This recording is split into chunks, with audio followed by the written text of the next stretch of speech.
The timing for this is quite good, though, because I think there's a lot to talk about.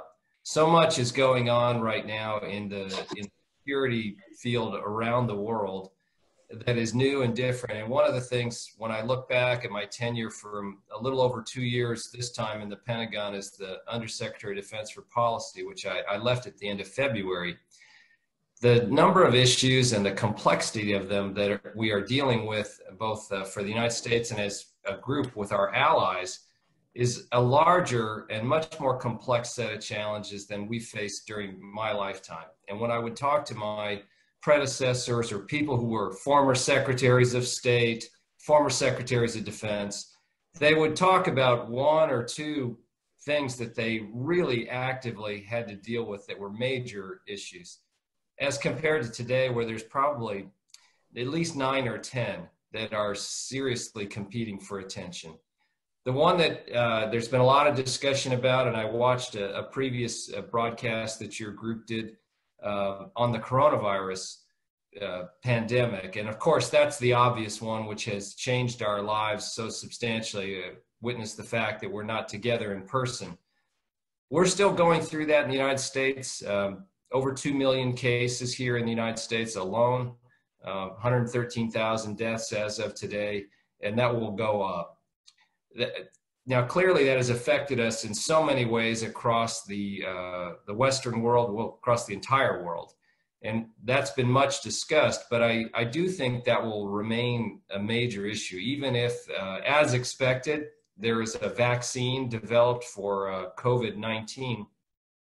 The reality is, for about the last 20 years, we've had a lot of either complete pandemics or very near misses, and I think we're going to see more of this.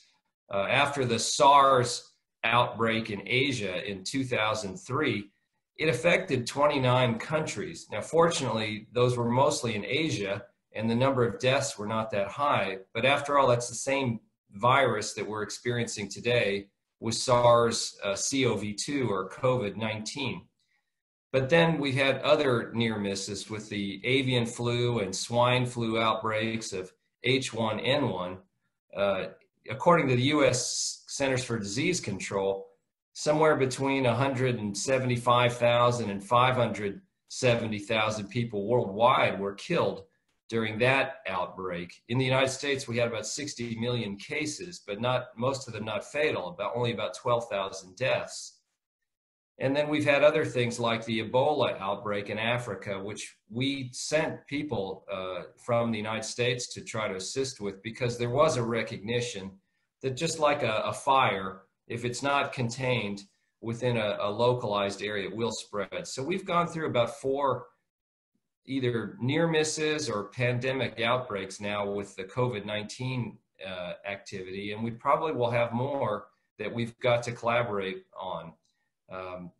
Before he became so famous in the United States, Dr. Fauci used to say in private, we're overdue for a pandemic. It's just a matter of time. Historically, these happen on some regularity, and we will have another. I'm not sure what it will be called or where it will occur, but we'll have another during our lifetimes, and I just think the frequency is going to be more. So you have that. You also have, we're emerging from an unusual period where for about 30 years after the fall of the Berlin Wall, we had a period where the United States was the world's only superpower. And there was a lot of discussion about the fact that the kind of values in the Western order of democracy, capitalism, free trade, free markets, free expression of ideas, a respect for individual liberties and rights. And there were even books written about this is the end of history. It's inevitable that authoritarianism and communism will die off. And that was a really unusual period, I think, historically, where it's much more common that there are multiple large powers and there are competing ideologies. And we're, I think, very much back into that situation today. When we produced a national defense strategy while I was at the Defense Department in 2018, we talked about the main animating factor that we were moving out of a period where transnational terrorism was no longer the largest concern or threat that we faced in the Western world or in the United States, but the return of great power competition. Competition with China was seen as the largest long-term national security threat, but Russia, much more the more near-term concern, and in some ways a much more lethal concern. And we've seen in recent years President Putin and Russia show a much greater willingness to use violence, whether that is in places like Georgia or Ukraine, violating the sovereignty of neighbors, but also using violence against political opponents and things such as the assassination of Sergei Skripal in the UK using chemical weapons, or the attempted assassination. But other opponents of the Putin regime being targeted with violence. So Russia was seen as and I still think remains, a very serious concern. As we look, though, there are so many other challenges facing us. Iran remains a very serious concern in the Middle East. We in the United States went through a period of very high tensions with North Korea, and that remains a great concern. And then we're all engaged still in a fight against extremists in the counterterrorism world. The fight against ISIS has gone well in the sense that we had a caliphate emerging. About 110,000 square kilometers of territory was controlled by that caliphate at its height. And now that has been rolled back in Syria and Iraq to where the caliphate no longer exists, and 7.7 million people have been liberated, and ISIS doesn't control that territory. But ISIS and Al-Qaeda are still very active around the world. They're just in different locations. And that's a growing concern. So that hasn't gone away. But when we looked in the National Defense Strategy, we said the biggest concern is this return of great power competition. And there are very credible scenarios in which conflict could reemerge with Russia or China, armed conflict. And so we've got to be prepared for that. When we talk about the transatlantic relationship, I think there's much to be proud of there. As NATO turns 70 years old, it's looking like still pretty spry, 70-year-old being. There's a lot of vitality left there in the alliance, and the transatlantic relationship goes, of course, well beyond NATO, where you see in so many ways the foundations that we've put in place over the years are very solid. But that being said, I do think the transatlantic relationship's under a lot of strain, and it is taking some blows right now. And I think that we've got to be concerned about preserving it, because the fundamental reasons that we would want to work together as a transatlantic alliance, I think, are as present as ever. Concern about authoritarianism, concern about protecting our liberties and our democracy and the freedoms that we so cherish, and a shared outlook on how nations should interact with each other. What a system of international commerce, of the movement of ideas, the movement of people, how to manage the global commons, including things like in space and cyberspace. There's a great deal in common. But there are some things, I think, straining that alliance. And really the three that I would point to is first of all, there has been a growing strain from, there's a positive part of the European project and EU bonding and the creation of European structures, in the sense that where it creates benefit for the economies of Europe, where it creates benefit for the people-to-people ties, or in the defense world, if it leads to improved defense capabilities, I think that's very positive. But there have been strains, and they've gotten a little more pronounced in recent years, where there are some who see a European independence as really meaning NATO minus the North American members in the United States and Canada, and a desire to have a less of a role for countries like that in European security matters. Brexit, I think, really added fuel to that fire, and another impetus where the UK leaving the Union also caused some people to accelerate their efforts to create independent structures that in a lot of ways undermine NATO. And in some cases, that clearly was the intent.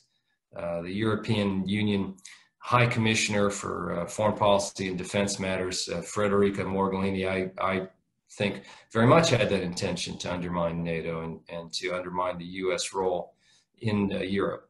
And so there's those strains. And then the Trump effect has been a positive in some ways, but the Trump presidency has also introduced new strains on the relationship in new ways. Not always in the defense world, but often in a different outlook. President Trump, much more comfortable with domestic affairs, sees international relations many times through the lens, I think, of his former role in business about is this a good deal? Is it a bad deal? And if this isn't a good business arrangement, let's not do it now. And later, maybe we'll do another deal in the future. But I think in the world of foreign relations, international relations, that doesn't translate very effectively. And so where he is pressed for more equitable trade treatment or commitments to defense spending, I think there's some goodness that came from that, and I'll talk more about that in the defense spending area. But it has introduced certain strains, and also I think his view is the United States has been too willing to bear too many burdens around the world, and so some desire to see U.S. forces return to the United States and not be as engaged. And in some cases, like Afghanistan, I worked very hard on that, where we're trying to create the conditions for a durable peace in that long conflict. But that's proven very challenging. So I think on the bright spots of the transatlantic relationship, I think the way that we have approached these kind of alliance relationships is the best way for our democracies and for a durable way. Do you have a shared outlook on the world? Do you have a shared view of what you are trying to protect and the societies you're trying to create? And I think there we do have that strong foundation. And then do we have a means to do it? And as I talked about with NATO, I think there are some very bright spots there. And if you were going to just, like in a seminar with a class of students in college, ask them, well, what are some of the things that would be the hallmarks of a healthy alliance? It'd be things like, well, are you meeting your commitments in a way that's meaningful to each other? Are you willing to pool your resources? And there, I think allies are. They're willing to commit sizable sums to common funding and a common framework. For defense spending, since 2016, we've seen very large increases in spending at NATO, a growth of 130 billion US dollars to date, and then projected through 2024, a growth of $400 billion of additional defense spending. So you're going to have a situation where at least 16 countries of NATO will have come up to meet the 2% GDP goal. And then by the time that we get to 2024, a much larger number will be there.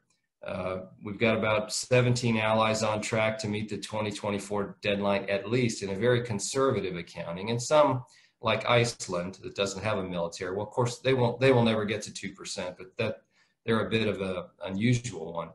So I think we're going to be well over 20 countries that will get to that stage. And then the more meaningful number to me was that allies committed at the Wales Summit to spend 20% or more of their defense budget on modernization, on new procurement and R&D. And 27 countries are projected to be at that level by 2024. And so what that means is you're going to see a very large increase in spending, but to real capabilities. So real dollars committed to real capabilities in a joint framework.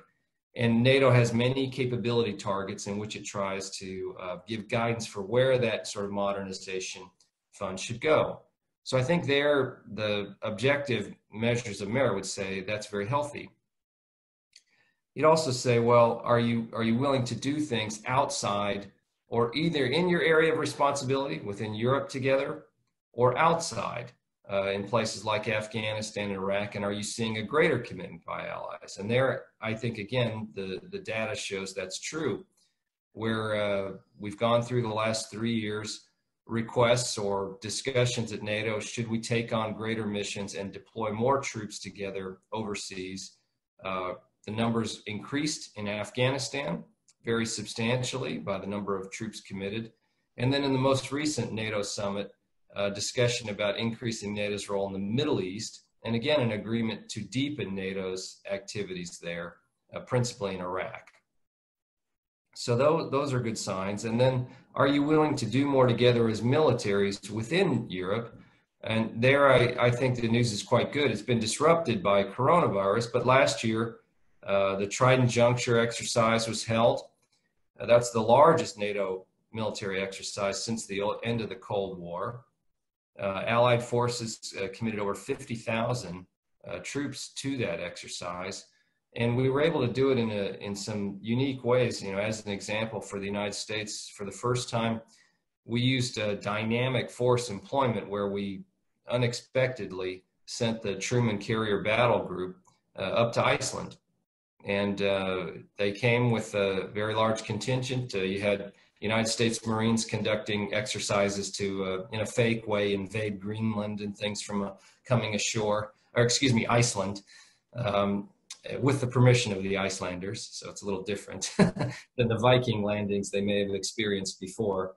But nonetheless, you know, very positive sign. And then this year, there's BALT Ops, which is a naval exercise, which is underway right now with quite a few countries participating. It has to be ships only because of the coronavirus issue. And we had planned to have Defender 2020 this year, where you would have a large number of U.S. forces, including a full division that would deploy from the United States, roughly 20,000 troops with all of their equipment to operate in a series of exercises on the continent. Some of those things can still occur, but unfortunately, because of the virus, there's been quite a few revisions to how that will take place. But nonetheless, a very substantial exercise, and that was envisioned to involve 37,000 U.S. and allied troops. And that would have been the largest deployment of U.S. Army forces to Europe since the end of the Cold War. So nonetheless, these are all markers of a healthier alliance. And also, are people willing to make NATO fit for its purpose, as the Secretary General says? And the readiness of NATO has improved. For example, if there was a Russian military incursion in Central Europe, the NATO Readiness Initiative, which we nicknamed 430s, which involves 30 combat air squadrons, 30 mechanized infantry battalions, 30 major naval surface combatants, need to be ready to deploy within 30 days. And here NATO has met those commitments, various allies. And to our pleasure in the United States is going to form roughly 10% of those ready forces, with other allies meeting roughly 90% of the commitment. And so, you know, it's another sign of allies being willing to commit real forces to real missions together in a real way. But that being said, there are other things in the NATO investment committees and elsewhere which are healthy signs. At the political level, though, it is a battered period, and there are some serious strains. President Trump gets a lot of the headlines, but I was very disappointed with President Macron's comments about NATO being brain dead, or various other comments around that. And there are other strains that pull at that, and I think in some ways happening at the same time as the Brexit decision and some other discussions about creating more of an independent European identity. These strains are real, and the political situation in Germany and elsewhere creating some differences. And so I do see in the short run some accentuation in those strains. And we all that believe in the value of the transatlantic relationship need to be quite purposeful about putting in the effort to keep those structures vital and up to date. I don't want NATO to get to the point where and I'm going to exaggerate, do not think this is the situation today.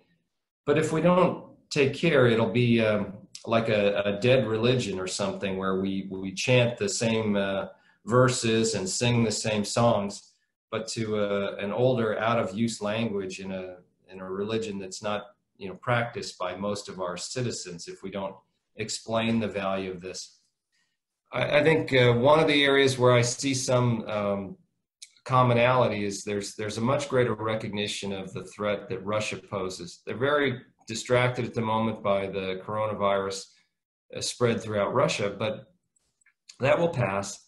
And the fundamental issues of Russia trying to interfere and propagate a malign influence to undermine our elections, to create social divisions in our countries. And here in the United States, we're going through a period of great social upheaval that's the largest in my lifetime, due to some of the strains that have emerged after the police killing of a black man in Minnesota. But that's not the only issue. There have been quite a few other incidents. But the point being, Russia seeks to accentuate those social divisions. They also want to undermine the Western institutions and the Western cohesion. They think this, by making the West weaker, they are improved in their position. And I do think there's an ideological competition which is underway there. Where we don't have as much commonality in outlook as I think we need to have, but it's improving, is on China. And the COVID-19 spread has helped in that area. In the United States, there was already quite a convergence among security thinkers that China poses the greatest long-term threat to the United States and our way of life. And that's the Chinese Communist Party that is driving that. And the reason being, there's been a tremendous growth in China's economic strength, just since in the year 2000, a dramatically smaller economy. And in that period, about 1/3 its size of the economy today that it is today. And 20 years later, China is now the world's second largest economy measured by GDP. And then we've seen other changes there, growth in military capabilities. Over a similar time period of 20 years, from 1998 to 2018, China's official defense budget grew by 850%. Now, of course, the real budget is higher than the official number, but that's the polite figure that the Chinese Communist Party publishes to show the growth. And then a much more assertive and ambitious role that China is seeking to play around the world, in which they don't accept the international rules-based system that applies. They use it sometimes, but in other cases where it is more advantageous, they don't adhere to those rules and those structures, whether that's stealing intellectual property or blocking free transmissions of information or interfering with commerce or movement. And there's also a societal competition.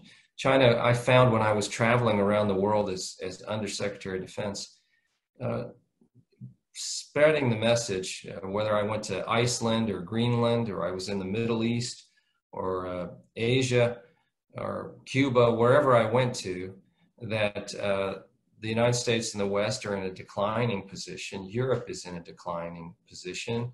That there is the rise of China, which they've gone through a bad century and they're back now. And that state-led institutions were superior, that this is a superior model of governance with authoritarianism having a more equitable distribution of benefits to society, that the Chinese Communist Party able to better manage societal tensions, better able to promote the economic well-being of their people with state-run capitalism, with the state owning the instruments and limiting that, and the state controlling the media, the state controlling the other organs of society. And actually, if you haven't looked at it, look at this Chinese social credit score system. It's remarkable. It's an attempt to use artificial intelligence and other factors to assign a score for the behavior of all citizens in China, and then assign the benefits they receive. So if you're loyal to the Communist Party, or you do things that the government would like, you're rewarded. If you don't, then you are punished. George Orwell wrote a book called 1984, and the social credit score is much bigger and more ambitious than even George Orwell envisioned it could be. So that's the kind of thing that I think the Chinese leaders in the Communist Party are promoting as superior. And the coronavirus is one of the areas where they're trying to say that authoritarian model is better than what you would experience in the West. So we'll go through those things, but I think that China is a major area of difference still, but there's some convergence, and hopefully over time, we'll see more of that convergence, because the United States and Europe have such a long-standing relationship with good fundamentals that I do hope we can recapture some of those basic reasons why we need to be committed to dealing with the same trends around the world to protect the societies that we want to have. But that's going to require effort, and we certainly can't take it for granted. So that's probably a good place for me to stop and take questions. China is now declared as a major competitor of US. So are we to expect the new Cold War era? And I don't mean the repetition of the Cold War exactly as we went through it in the last decades or 30 years ago when we ended it, but basically as a new competition of the two blocks, or let's say two superpowers, where you would have to then decide if you are on one side or the other side, or somewhere in the middle, which is usually troubling. I don't think it's going to be exactly like a Cold War competition, but I do think that we are entering, frankly, I think we were already in it for the last 10 years. We just, in China's case, they were practicing that, and they had a explicit policy not to make that very public, that competition. But I think we are in that kind of competition for ideology, competition of political systems, competition in an outlook on the societal basis. So what's the appropriate role of the individual in society? What sort of freedoms should an individual have? So I do think we're going to have that, but I think the area where it's going to be very different is that in the Cold War, you didn't see the kind of economic integration and economic cooperation that you, I think, will see today. And I think it's very much in China's interest to have that. The same thing, by the way, for Western economies. So I don't think you're going to quite have a split of blocks. The other thing that I think you'll have more of a looser set of coalitions.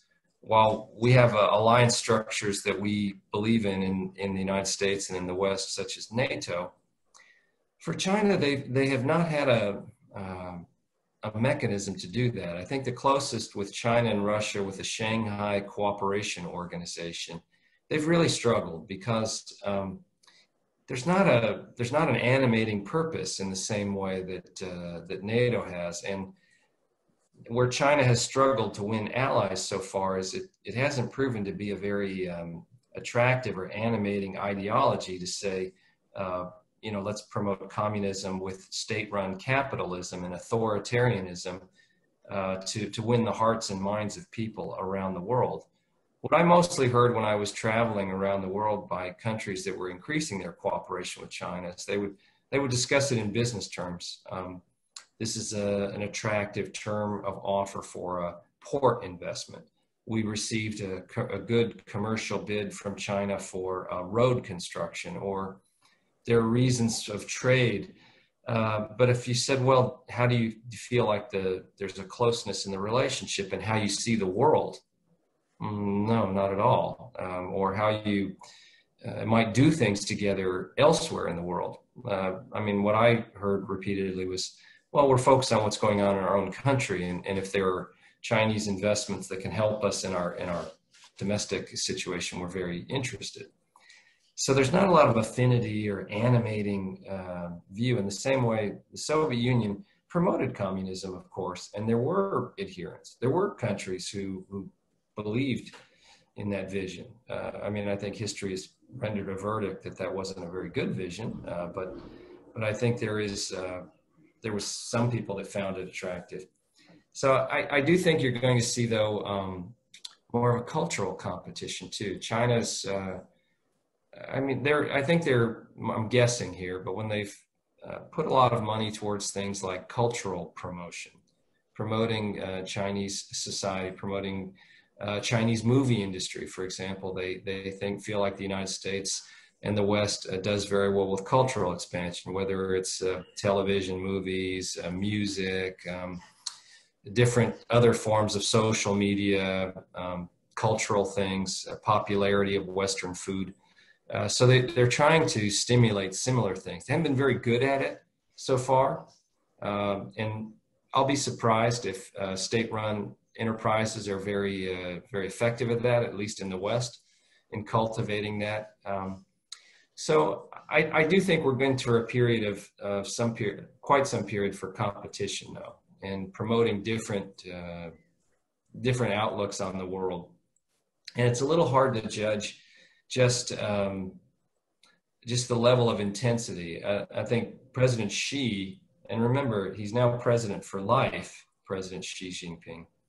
He's a very different leader than Deng Xiaoping or previous leaders, Jiang Zemin and so on, who very much believe that there shouldn't be a substantial competition like that with the West. They always put off, there's a time for China's greatness that will come, but we're mostly interested in adopting Western management practices, technology, other things for the benefit of the Chinese economy, the Chinese people. With Xi Jinping, my analysis is that he is a very ambitious man who I think not only wants to be the greatest leader in China's modern history, but frankly, I think he has ambitions to be the greatest leader in China's history. And they've set forward a plan that by 2049, the 100th year anniversary of the founding of the Chinese Communist Party, that China will be the unquestioned dominant player in the world. And there are intermediary milestones in which China becomes the dominant economy, dominant technology provider, and so on. But this is a very organized thought process, and I think a very ambitious person. So there's some danger there, and there's some danger of, from what I see, China and Russia both like the idea of being more aligned, except each one wants to be the senior partner, and they don't have as much in common as they'd like to have in common. In some areas, their interests are not aligned at all. They're mostly aligned in the degree which they oppose the United States, or they oppose the West, or they put off international involvement in their efforts to dominate their either internal societies or neighbors. Though that they see similarly, but otherwise not as much interest in collaboration elsewhere in the world. So I am rather concerned about this, though, and I do think we have to take it quite seriously. And what will be the difference between Trump 2 presidency and Joe Biden's presidency? And I don't mean in style, there will be difference, rhetoric, there will be difference, but in the real substance, once we are talking about the geopolitics, transatlantic relations, China, US-China competition, etc. What is going to be different if one wins or the other, and what would be the same, or the nuances will be really very low? I think in terms of an outlook on dealing with China and Russia and this great power competition as the primary concern, I don't think you'll see a major difference there in the fundamentals. As you say, style will be different. Some of the tactics will be different. For example, if Joe Biden becomes the president of the United States, for example, he likes arms control, and I think that he would spend more effort on that with Russia than Trump in a second presidency. And I think on that score, Trump's second term would look similar to his first, would be my expectation on the arms control account for the U.S.-Russia relationship. But I do think that there's not, when I talk to people that advise the Biden campaign or that are major national security thinkers for the Democratic Party, there is a similar recognition about the concern about where China is going and their efforts globally, and where that poses a risk to the U.S. and the West. And same with Russia. I don't sense a big difference of opinion there. I do think for a lot of, and the other thing that the coronavirus pandemic has done to change public opinion in the United States is there's a much greater focus on China and the behavior. And most Americans, they don't follow foreign affairs or national security affairs all that closely, but they've been very surprised and shocked in some cases about the way the Chinese government has and the Communist Party has just never come clean about what the origins of the virus were, how many people were affected, what the data is. Even just this week, I read some pieces that I thought were quite credible in the newspapers about satellite images showing last fall big increases in the number of people visiting Wuhan area hospitals. So, you have a much dramatic increase in the number of people there, that perhaps that was due to an earlier outbreak of coronavirus than when the government is admitting in December that it could have happened a couple of months earlier. And it's odd to me still that the Chinese government doesn't want to allow for a true look at what are the origins of the virus. But that's just the nature of the regime and the way the Communist Party of China operates. I really don't think this is out of character. I just think this is their treatment of coronavirus is similar to their treatment of other issues. It's just an area that's gotten more attention in the United States. But other differences between Biden and Trump, I do think the Biden administration would be similar to the Obama administration in the Middle East, a much more conciliatory approach towards Iran, less confrontational. Although I don't know whether they would negotiate a second agreement. The first one here, the Joint Comprehensive Plan of Action, is not seen to have succeeded. While they can blame the Trump administration for withdrawal, it hasn't produced the desired effect on the Iranians. And I don't think the other European Union members, 3 EU members, would also like a second chapter, but they would like some form of negotiated outcome. I think it's hard to say on trade. I think there'd be a less confrontational approach, but traditionally, Mr. Biden and the Democratic Party have not been big proponents of free trade agreements. Here, in an odd way, in the modern American political scene, President Trump enjoyed strong support from unionized workers and blue-collar workers, traditional basis support for the Democratic Party. And his views that are a little more protectionist and less in favor of free trade are more consistent with what Biden and other Democrats have spoken about over the years. So I do think trade will be an area where there's more commonality, although not as an aggressive of a posture as President Trump has taken. And I think you'd see a reduction in defense spending in the United States, a pretty substantial one. You might, in terms of the transatlantic commitment to NATO, I think that's a very bipartisan view in the United States. I don't think that would change in a major way. And by the way, the focus on 2% of defense spending, President Trump's been much more vocal and flashy and brash about it. But it's not actually a new position. President Obama's administration presided over the Wales Agreement, in which all allies committed to 2%. And even before that, in the Bush administration or Clinton administrations, U.S. presidents have spoken about desire for greater burden sharing. So that wasn't new. It's just the style in which I think President Trump has pursued it is different. And how to read the rumors, still probably rumors, about the decision of pulling out those troops from Germany? I don't know. Obviously, I'm not in the government now, and I can't speak on behalf of the government, but the press reports I've read look very credible to me, that it could very well be a decision has been made. That's a disappointment to me. I don't think that would be a good strategic move to change those troops. I don't think it's helpful for the alliance relationship with Germany or with more broadly in Europe. And I don't think it's militarily more effective either. Let me just say a little bit more about why. It came across to me as credible because there has been friction in the relationship with Germany. And so it could well be that the president made a decision to reduce, as you say, by about a third the number of U.S. troops there. The reason why I don't think that is strategically a good move is that U.S. troops have been in Germany for a long period of time, and that's a very healthy relationship.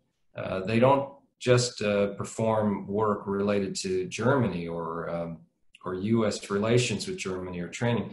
That just happens to be where they're home based, but they have missions throughout Europe and beyond. And that's been a very effective location. I would say in general, having troops deployed outside the United States more forward has a lot of important strategic and military advantages at the strategic level. That presence sends a message to friends and allies throughout Europe about the credibility of the U.S. commitment, but also sends a message to countries like Russia. It sends a message to others that watch that commitment in places like Iran. And so I think there's a very important role that those forces play. It also happens to be very operationally effective to be forward like that. If you think about it, if, for example, there was a major contingency or conflict that occurred in the Middle East, that's where U.S. forces have flown from. They transit there. They're much closer to those locations.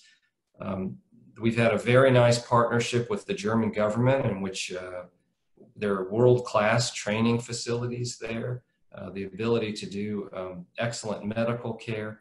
That's a place American troops are very welcomed by the local community, and American service members can go there with their families, and that's a positive experience for them. It's a popular place actually for American service members to be stationed, in part because they can bring their families. In so many locations they're deployed around the world, they have to leave their families at home, and they go for a year usually away before returning.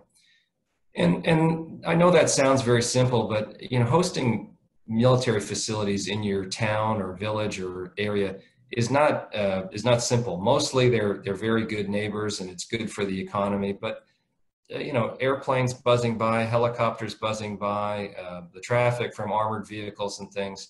And let's face it, most of the soldiers, the vast majority, are very well behaved and show good discipline. Sometimes there are problems. They're like every other segment of society. Sometimes people do things they shouldn't do, and the local communities have to deal with that. And so, those are things that you shouldn't take for granted. That works very well, very effectively in Germany. Do you think that these troops, in case they are really limited in Germany, that part of them could be transferred to Poland? I do think that's a real possibility. When I served in government, I negotiated an agreement with Poland to increase the number of U.S. troops there by about 1,000 rotational troops.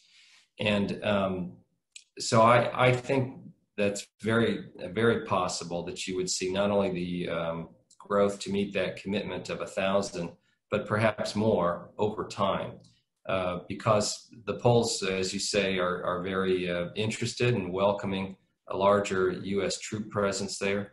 Our forces have also had a happy experience. By the way, I talked to quite a few soldiers that have been based in Poland or done rotations there. They had a very happy experience there as well. It's nowhere near as mature as the infrastructure and the arrangements that exist in Germany.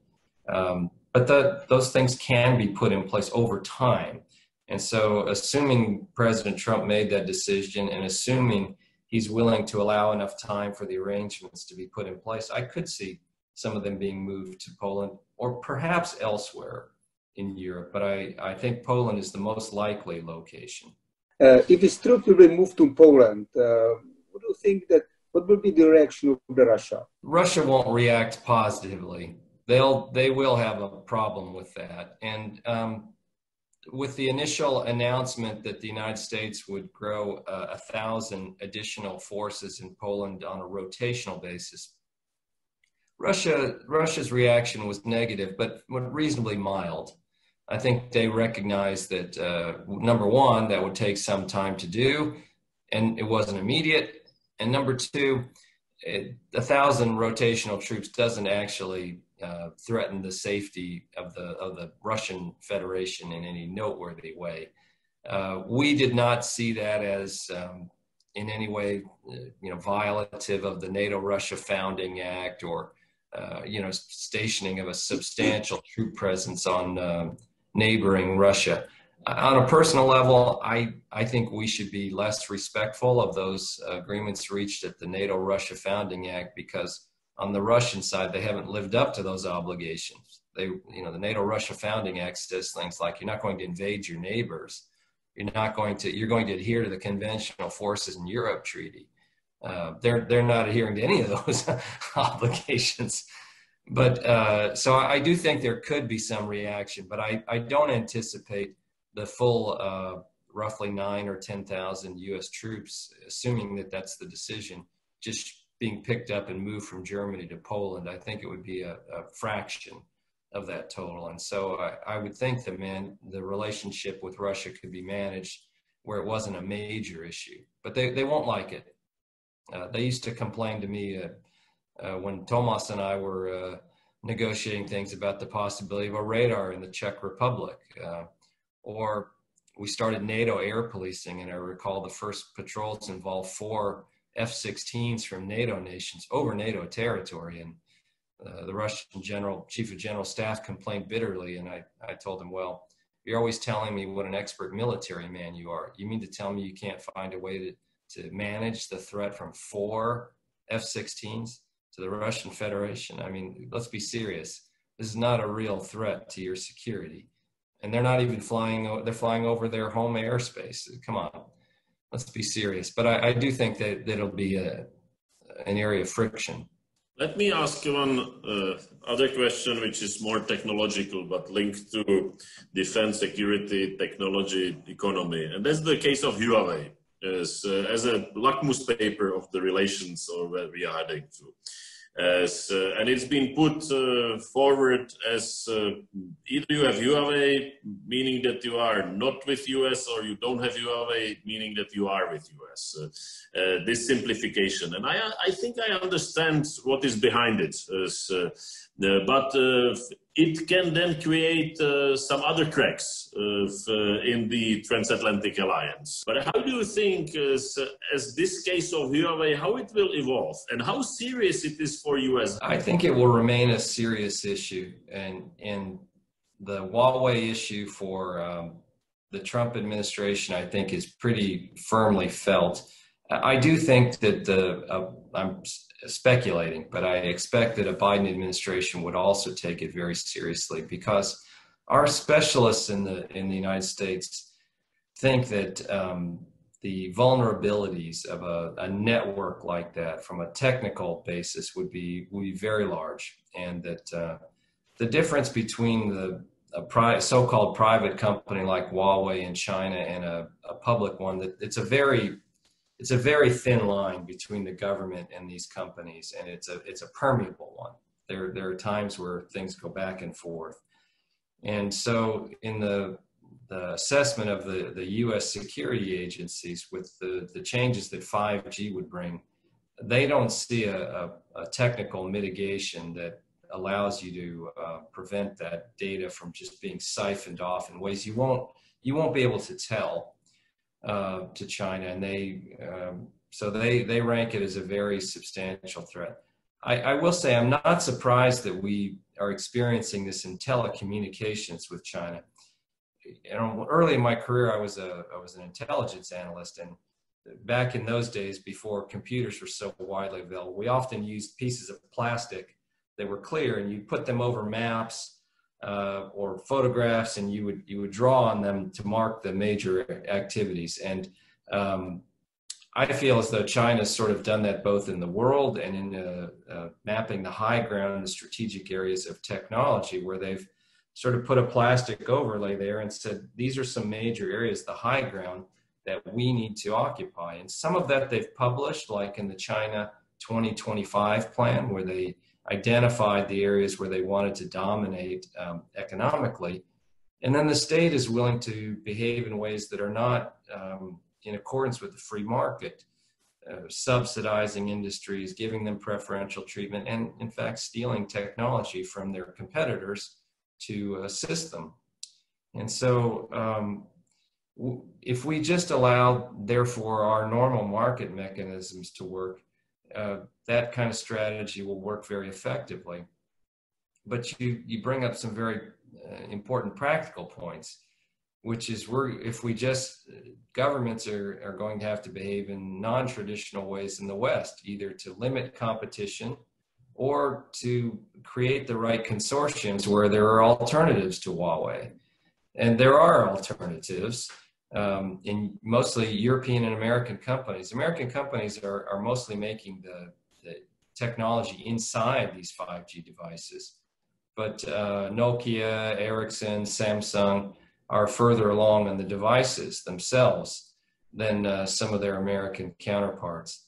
I do think we're going to have to cooperate more in this area. And it's not surprising to me also to see the non-market ways that China or Huawei are willing to lose money in some initial instances. For example, I read a newspaper article recently where in Canada, in a remote section, they have always wanted to have better Wi-Fi, the latest technology for telecommunications, because they're very isolated. But they never got the major companies in the world to bid on their programs. And they said, isn't it amazing? We still have 3G technology, but Huawei is prepared to install 5G here in this remote area of Canada for a price that is remarkable. Gosh, I wonder why they want to get access to the Canadian telecommunications market into an area that no one else in the world thinks is economically viable. You can obviously think of the reasoning behind that, and that's what we're up against. So I do think, though, it's going to be taken very seriously in the United States, including no matter who wins the next election.